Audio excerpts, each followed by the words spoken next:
فقد رأى عبد الله بن عمر رضي الله تعالى عنهما رجلا من أهل اليمن حمل أمه على عنقه فجعل يطوف بها حول البيت وهو يقول: إني لها بعيرها المذلل، إن أذعرت ركابها لم أذعر، الله ربي ذو الجلال الأكبر، حملتها أكثر مما حملتني، فهل ترى جازيتها يا ابن عمر؟ قال: لا، ولا بزفرة من زفراتها، يقصد زفرات الولادة. لقد ضرب لنا سلفنا الصالح أروع الأمثلة في البر بالوالدين،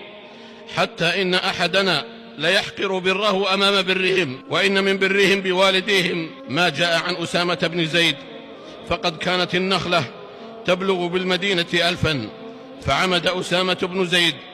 إلى نخلة فقطعها من أجل جمارها، فقيل له في ذلك فقال: إن أمي اشتهته علي، وليس شيء في الدنيا تطلبه أمي أقدر عليه إلا فعلته. وكان أبو هريرة رضي الله تعالى عنه إذا أراد أن يخرج من بيته وقف على باب أمه فقال: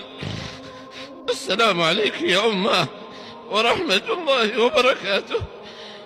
فتقول: وعليك السلام ورحمة الله وبركاته، فيقول: رحمك الله كما ربيتني صغيرا، فيقول: رحمك الله كما ربيتني صغيرا، فتقول: رحمك الله كما بررتني كبيرا.